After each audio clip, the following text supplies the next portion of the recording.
So, what happened here? Why did the golden headband of Sun Wukong seem to immobilize him? And yes, this piece of artifact is synonymous with the Monkey King's character throughout many forms, whether it was the TV show, the comics, and even the book. Now, its functionality is actually far from friendly. You see, the golden headband was a tool used by his master to control Sun Wukong from acting or lashing out. Here is a quick rundown. Throughout their journey to the west, Sun Wukong protects his master by killing bandits. However, his master Tang deemed his actions to be too aggressive, as the bandits did admit defeat while fighting the Monkey King. So the headband was a tool used by his master Tang to control or punish him, ensuring he did not cross the line. Now, of course, this does not explain how Master Tang came in possession of the golden headband.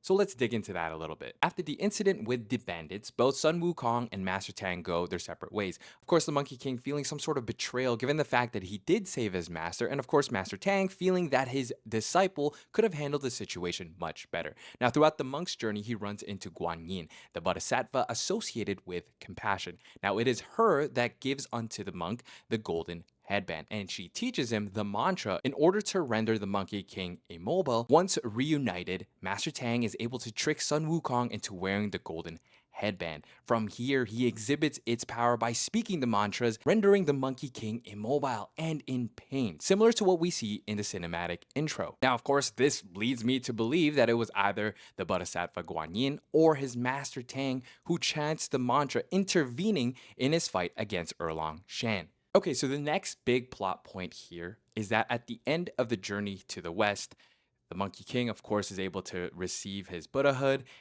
but he also asks for the golden headband to be removed. In this story, they did remove the headband, of course, because of the fact that the Monkey King was able to prove his growth and improvement. But clearly it was not. Now it does appear that he was betrayed by Guan Yin or his master, which would be terribly heartbreaking given everything they've been through throughout the journey to the West. That being said, one of the morals of the story of the Monkey King and the journey of the West is that every action has an equivalent kind of consequence. So then maybe the Monkey King acting out in defiance against the Celestial Court was met with an equal level of punishment.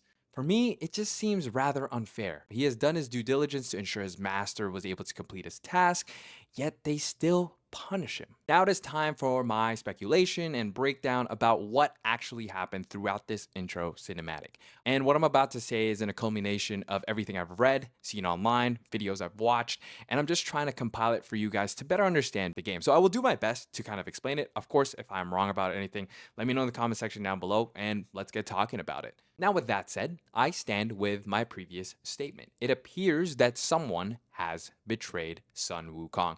And it's easy for us to look into this and say that it was either Buddha or Guan Yin, or again, a more twisted and sad version would be his master Tang, because of the fact that they're trying to instill that there is no one person who is above the law. You have to understand that the Monkey King has been bestowed the rank of Buddhahood. He has accomplished because of his role in helping his master in the journey to the West.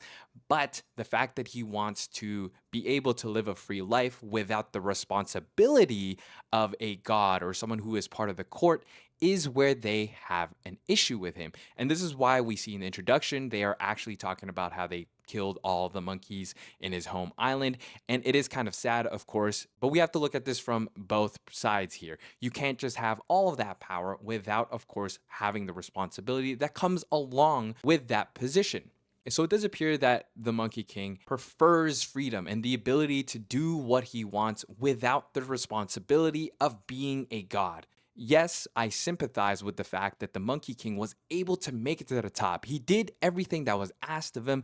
They, quote unquote, removed the golden headband, thus showing their trust and faith in him, but then kind of not, because we see that the golden headband is still on him. So it's kind of like this weird balance about having the power and the ability to do something, yet at the end of the day, you are still bound by your position or the rank that you have accomplished so far, because there are things that come along with it. You can't just become this powerful deity without responsibilities, and that is what they are fighting about throughout the intro cinematic. And as I alluded to, as I've gotten older, I now understand a little bit more of the spectrum, the pros and cons of each side. As a kid, all I wanted to do was go against the system. The reason why I started this entire channel in the first place was because I thought there was a way out of 9 to 5. And yes, there technically is, but with that comes so much work, so much responsibility that we do not think about when we are younger. It is interesting because, by all means, as a young adult, you want to pursue this idea of freedom and you want to go out there and make your own path. But then you come to realize that there are responsibilities attached to the things you begin to take on. And it's not as easy as you initially think. Now, again, I don't know all about the dangers of these philosophical standpoints and point of views. I'm not a specialist in all that, but I can speak from experience that even as I've built this channel, I've come to realize that it comes with a lot of work. I have to respond to comments, I have to figure out what's popular, I have to figure out a way to get out of, the pure cyberpunk and talk about other themes. So there are so many things associated with it. Even though we think, oh yeah, it's easy. We just go against the flow, the 9 to 5, and you can do it. And yes, for the most part, I believe you can. It just, you have to be ready for the responsibility that comes along with it. Now, that was a little bit of a TMI there, but I just wanted to share with you guys what I thought and how I perceive what went down in the introduction and or even the story of the journey to the West.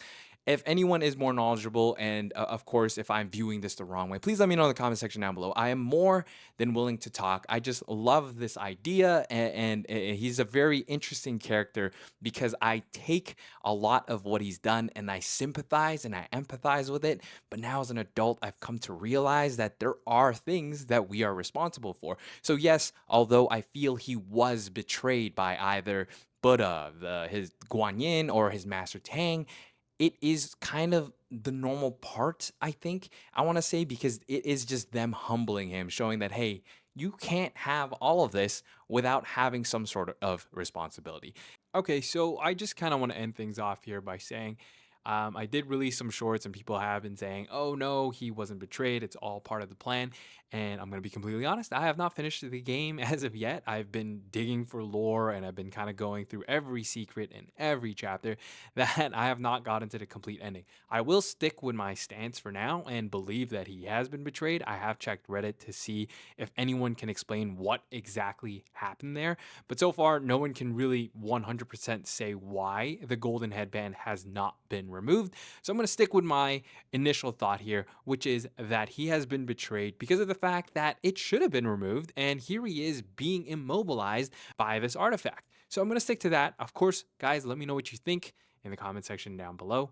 And yeah, thank you so much for watching. This is my first full video into the Black Myth Wukong lore series, so there's going to be a lot of mistakes, a lot of changes that I'm going to need to make as I create new videos. Hopefully you guys can bear with me, but again, thank you so much for watching. Make sure to like and sub for more Black Myth Wukong lore. I'll see you guys in the next one.